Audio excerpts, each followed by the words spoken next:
The heartless and demented administration of Joe Biden derives its pleasure from the bloodbath in Ukraine. Biden and his lackeys are benefiting from the war in Ukraine and therefore they are fueling it and are making no efforts to put an end to it.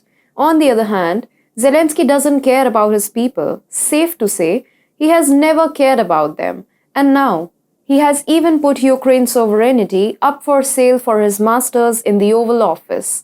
Hi and welcome to TFIGlobal. I'm your host Vedika. If you are watching us on YouTube, please hit the share button and press the bell icon to get all the latest updates. If you're watching us on Facebook, do like the video and subscribe to the page. You can also download our video app. The link is in the description box. Needless to say, the Ukraine war has almost vaporized the country's economy. Since exports have plummeted, the nation has largely looked for foreign help and low-interest loans to stay afloat. Ukraine has also requested a debt freeze to support its ailing economy. As per estimates, Ukraine's GDP has crashed by at least 45 to 50%. Ukraine's finance ministry announced recently the disruption to fiscal cash flows and increased demands on government resources caused by the war has created unprecedented liquidity pressures and debt servicing difficulties. Zelensky also deftly requested grants rather than loans so that Kyiv is not required to repay the money to the donor nation or organization. However, it seems like Ukraine has paid a hefty price for the support it has received from the Western nations. Since the start of the war between Ukraine and Russia, Ukraine has received a significant quantity of both military and financial aid. NATO, under the direction of the US, has recklessly aided Ukraine in its conflict with Russia. Especially US has sent Ukraine military and financial aid worth billions of dollars over the last 8 months. Now it has been revealed that in return for the help provided, the majority of Ukraine's gold and foreign exchange reserves have been looted by the West. The political elites in Washington, D.C. and Brussels have not gone empty-handed from this carefully orchestrated conflict. In July, Reuters reported that since the war began in February, Ukraine has sold gold worth $12.4 billion.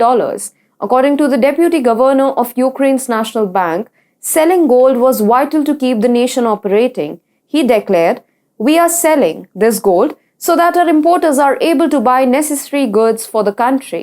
However, it was not immediately known to whom the gold was being sold. But now the facts are out and open.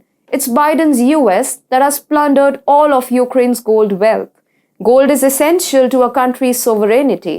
Biden carefully exploited former comedian Volodymyr Zelensky to his use, used him as a pawn in the war, and stripped Ukraine of its gold while also stuffing Zelensky's pockets with dirty cash at the same time.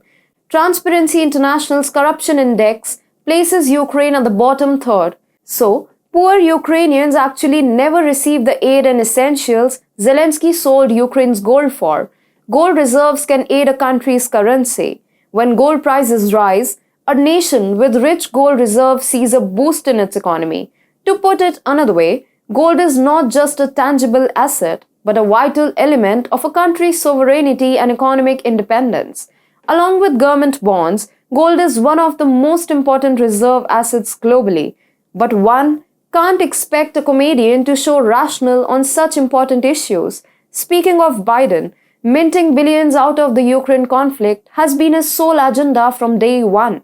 As Kyiv surrenders its gold to Biden, it comes as no surprise that Ukraine's central bank has devalued the Ukrainian currency, hryvnia, by 25% against the US dollar. Now, US can easily turn Ukraine into its vassal state as Kyiv's financial system would now survive at Biden's mercy. Ukraine has not just lost its gold, but also its sovereignty and respect.